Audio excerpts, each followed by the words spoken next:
Saya ingin langsung berbincang dengan narasumber yang sudah hadir di studio bersama saya, yaitu Mas Joko Hartoyo, ahli pemetaan laut. Selamat pagi, Mas Joko. Selamat pagi, Mbak Vina. Kita sudah dengar tadi laporan dari rekan Valen bahwa upaya pencarian manual dengan penyelaman masih juga terus dilakukan, selain juga ada berbagai teknologi yang dikerahkan dengan oleh berbagai kapal yang ada di sana.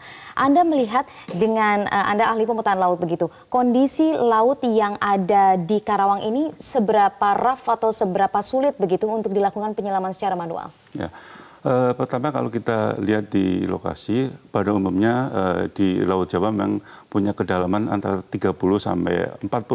Paling dalam paling 50. Ini flat ya? Ini Tidak flat, ada yang tiba-tiba turun? Okay. Cuma memang ini dekat dengan teluk, proses sedimentasi, sedimen yang dibawa dari sungai akan berdistribusi ke sekitar teluk. Nah ini kalau kita lihat visibility-nya untuk penyelam, tadi kalau masih di kedalaman 15 masih bagus. Yeah. Tapi begitu masuk ke kedalaman 20 sampai dengan 30, visibility-nya sangat dekat.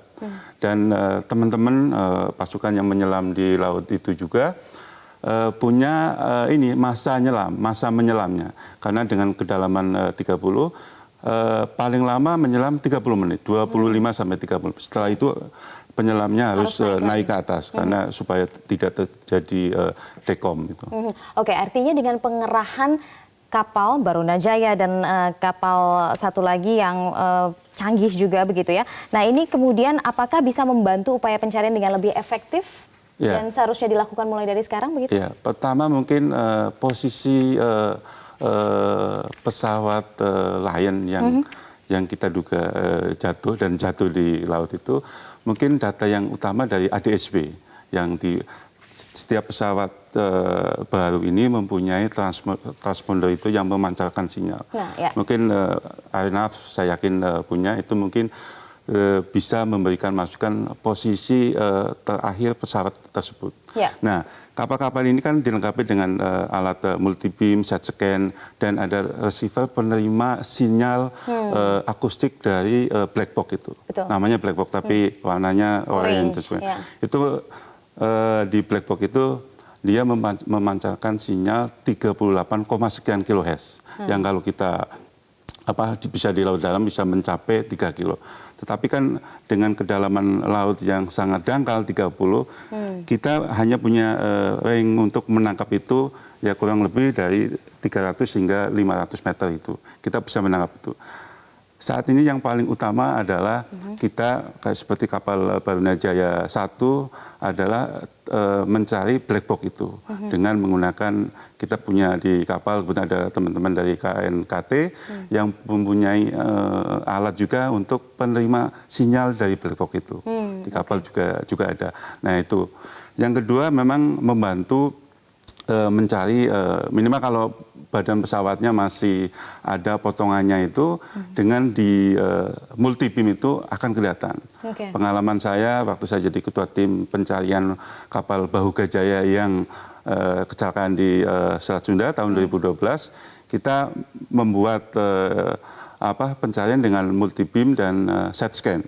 Jadi kita bisa melakukan itu, dan alhamdulillah waktu itu menemukan dalam waktu 8 jam memang. Tapi kita bisa melokalisasi kapal yang tenggelam itu. Ini lebih mudah. Ini kalau kan kemungkinan pesawat lain ini kan jatuh. Bayangkan pesawat dengan bobot 40 ton, penumpangnya ada full 189, sekitar kalau 70 kilo masing-masing penumpang sudah 13 ton, ditambah tas-tasnya penumpang 20 sekian, ada sekitar 100 tonan, belum kargonya itu. Okay. Dia kalau jatuh di laut itu seperti beton kalau kita. Seperti mungkin menghantam tembok begitu ya? Menghantam beton itu. Iya, iya. Jadi kalau kita mungkin penonton kalau mencoba terjun di kolam renang dari ketinggian 2 meter, jatuhnya itu seperti sakit semua badan kita. Jadi kemungkinan karena ini black box ada 2, yang letaknya memang terpisah, satunya di bawah di bawah sayap, satunya di belakang akan terpisah. Mudah-mudahan nanti bisa menemukan minimal kalau ketemu satu, yang satunya tidak akan jauh. Oh baik, Joko, Anda terlibat dalam pencarian AirAsia di awal tahun 2015 begitu ya, dan black box ditemukan 2 minggu, sekitar di minggu kedua begitu setelah pesawat QZ tersebut jatuh. Nah, kalau Anda melihat sebenarnya apa kendalanya? Karena kita tahu sebenarnya ada sinyal yang dikeluarkan oleh black box ini, apa yang kemudian membuat ini sulit ditangkap atau sampai saat ini JT610 belum ditangkap sinyalnya? Ya, jadi yang tadi saya sampaikan sebetulnya kedalaman laut ini kan 30. Memang sinyal itu bisa mencapai 3 kilo, tetapi tidak bisa dia vertikal seperti itu. Idealnya kalau sinyal, memang penerbangan sudah mengantisipasi bahwa black box itu kalau jatuh di laut dalam, contohnya di Adam itu dia jatuh di Selat Makassar itu, dan kita ditemukannya di kedalaman 1.500 sekian. Nah, artinya kalau dengan frekuensi 38, sekian kilohertz, dia memang bisa mencapai jarak 3 kilo. Nah, ini mungkin karena kalau jaraknya cukup dekat, nanti ditemukan bahwa black box ada di suatu tempat dan kapal penerima sinyal akustik yang dipancarkan oleh black box itu radiusnya 300-400 meter, kemungkinan bisa ditangkap. Tapi kalau 3 kilo mungkin dengan laut yang dalam, banyak hambatan dari sinyal akustik yang dipancarkan oleh black box tersebut. Jadi kapal Barunajaya 1 dan kapal Regal ini harus berrotasi begitu di wilayah 15 nautical mile itu untuk kemudian menangkap sinyal ini? Ya, mestinya pembagian untuk pencarian itu dibuat seperti waktu di AirAsia itu. Jadi dibuat kotak, nanti kotak-kotak ini di bagiannya siapa, nanti meluas seperti itu. Dulu yang dilakukan untuk pencarian AirAsia, khususnya yang black box itu seperti itu. Okay. Nah, nanti mungkin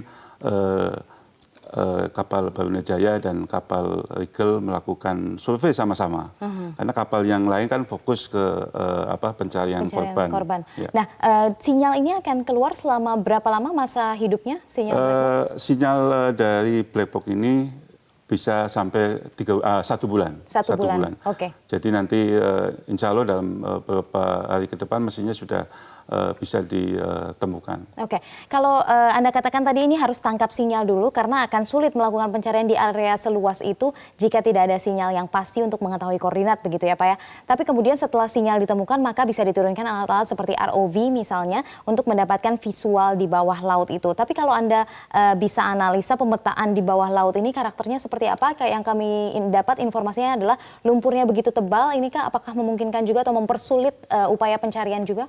Ya, di kapal, terutama di kapal Barunajaya 1, dilengkapi dengan magneto juga. Nanti bisa mendeteksi logam tuh. Okay, betul.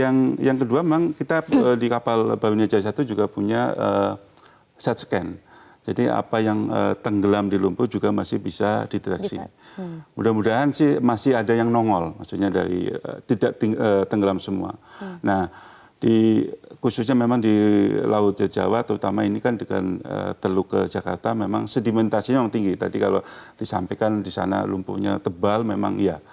Jadi sedimentasi dari sungai yang ada di Teluk Jakarta membuat sedimentasi dan ketebalan sedimen juga cukup lumayan itu. Memang tidak mudah. Mudah-mudahan sih siang ini cuacanya bagus sehingga cahaya bisa masuk hingga kedalaman 30, dan ini bagus untuk visibility untuk penyelam.